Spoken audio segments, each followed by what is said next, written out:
Hey, welcome to an all-new episode of Kristy Doesn't Know Shit About Movies, the podcast, where Kristy speculates about movies she's never seen before. Hey, I'm Hey. Kristy. Our first movie for this episode is Zoolander. What do you think Zoolander is about? I know Ben Stiller's in it. I believe this was at the peak of his fame, which still means it's garbage. From my understanding, it is basically Bruno, but not funny and not relevant. Bruno, that's the movie Sacha Baron Cohen did, right? Yeah, I can never remember or say his name. Okay. But yeah, I know that guy. Right. So Zoolander, there is an idiot who is a model, and he models hideous clothing, and I believe he receives some fame for it. But something fashion related probably happens. I feel like he's got like a model rival who sabotages a photo shoot. The rival is most likely played by Owen Wilson. God damn. And Have you really never seen this? Is Owen Wilson actually in the movie? Yeah. Oh shit. Yeah. That was just based on, I know Owen Wilson was like in a lot of movies around there. He was just like sticking his nose into any garbage he could get into. I still can't tell if you're mocking me. But he sabotages a photo shoot, and so I believe the man's name is just Zoolander. He's like Sting. He has no first or last name. It's just Zoolander. Okay. Right? I still can't tell if you're mocking me. Yeah, so the man known as Zoolander is then not famous. Or like he probably like took on too racy of a photo shoot than he should have, and there was a controversy that sparked. And his fame plummeted because of the controversy. Now, Zoolander needs to go trash Owen Wilson so he can reclaim his title as model. So in the movie, Zoolander is named Zoolander, but Owen Wilson is using his real name in the movie? No, he's probably got an equally Like what? dumb name. I don't know. Something Eastern European. Like what? Hans. Are you fucking for real? Like, are you fucking straight up for real? That's his name in the movie. Hans. Yeah. Yeah. Yeah. Yeah. That's it. Wait, no. That's actually it. Oh God, I gotta look this up. Okay. No. Yeah, that's it. I don't believe you at all. You're blowing my mind right now. Shut. Okay, people, The one thing you front gotta understand is door. Kristy hasn't seen any fucking movies. So this is amazing. No. I'm Googling this. No, it's Hansel. I was pretty damn Yeah, close. okay, well, yeah. Holy shit. You were super close. God And damn. I was slightly wrong and you were very close. Why is Donald Trump on the cast list? Dang. Enough of that. What do you think it's about? Zoolander trying to get his claim to fame back. He just wants to be a model again. It's very simple. Owen Wilson comes in, karate kicks him into a controversial photo shoot. He needs to probably go ruin a runway walk of Owen Wilson's. So it's like model sabotage kind of going on? Yeah. That's exactly what it is. And there's nothing more to say about that. All right. The Our competitive world of modeling. Are you done interrupting me? I was still talking, and then you just started talking. God damn. All right.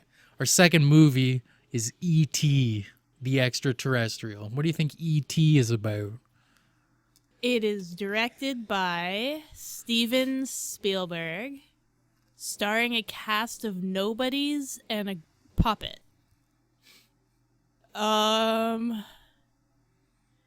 E.T.'s voice was played by anyone. Like, I'm sure whoever did it didn't even get, like, a credit in the movie, because all they did was, like, Elliot and E.T. And so there is no need to recognize that person's existence. No, I agree. I'm sure if you tried to Google who played E.T., Google would respond with, why do you care to know that? Information unavailable. Yeah. The children were previous incarnations of the Stranger Things children. Just all those kids, the same kids, except there's a girl as well. So a kid I guess I should start with the alien. The alien gets lost. That's all you need to know. On Earth. And this kid is rummaging through either a shed or a forest. Those two are very interchangeable in movies.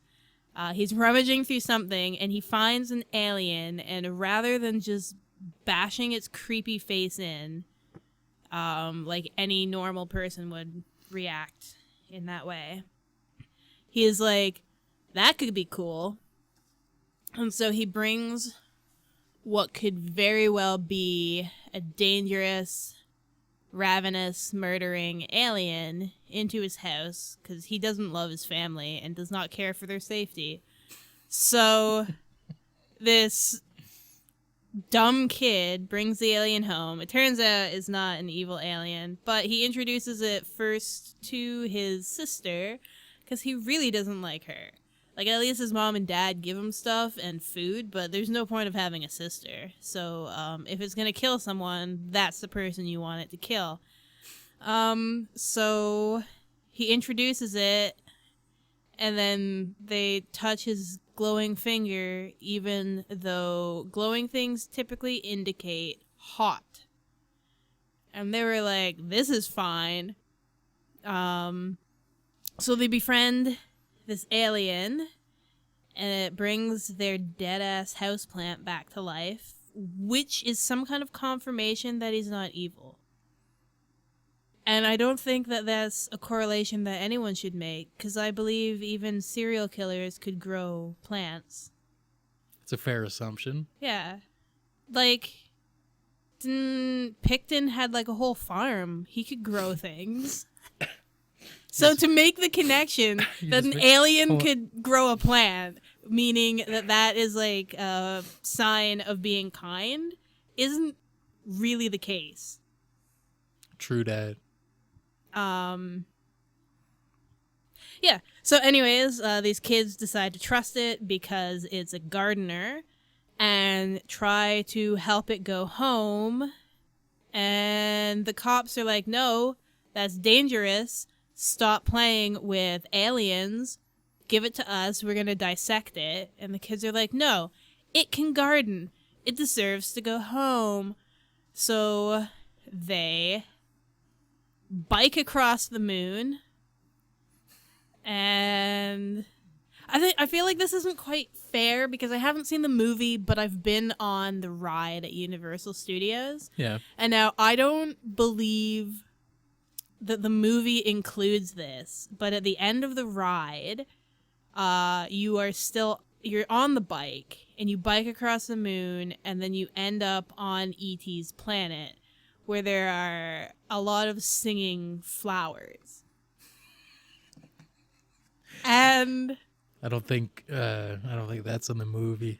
yeah, no, I feel like if the movie ended with a bunch of animatronics singing flowers that fired cold water in your face occasionally, the movie wouldn't have such critical acclaim. I mean, it's a bad movie, in my opinion, having not seen it. It's already pretty strange that they have like this somewhat friendly alien puppet thing, but it's still a critically acclaimed movie. Yeah. So like, I feel like animatronic flowers singing on E.T.'s home planet isn't too far of a stretch from what they already have done. It's not that far of a stretch of being a bad idea. But at the same time, I feel like adults wouldn't have liked it as much. Like E.T. puppet, like that's right on the line of like what an adult human can like withstand. Yeah. When it comes to fuckery. Exactly. I mean, all kids' movies have to balance what kids will enjoy and what parents will walk out of. Right. Because the last thing a movie wants is to be known for being the movie that drives parents to abandon their children in the movie theater. I feel like that would get the movie a bad rap. I didn't see that coming. So, I would give this movie 2 dead flowers is my rating of this movie. Great. And the flowers no longer sing. Okay. Yeah. All right. Our final movie of the episode is Howard the Duck. What do you think Howard the Duck is about? Okay. I know this is at least Marvel, and this is one of the few Marvel movies I haven't seen, which is including Reb Brown's Captain America. Yeah. Dolph Lundgren's Punisher. I don't even know who was in Doctor Strange from the 60s. That was also a terrible movie. It was the 70s or 80s, I think. It wasn't the 60s. Whatever. Anyways, so I've seen like a lot of the bad Marvel movies, but I haven't seen Howard the Duck. My understanding of him, I've run into him while reading comics. He's a duck. Mm-hmm. As the title implies. Yes. He doesn't have any powers. So I don't think he has powers in the movie, but I think he's in space. I've seen a picture of the VHS because I don't believe it was good enough to come out on DVD.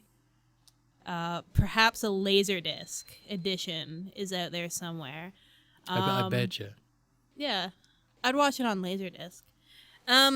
So Howard is a talking duck. I believe he's from Earth.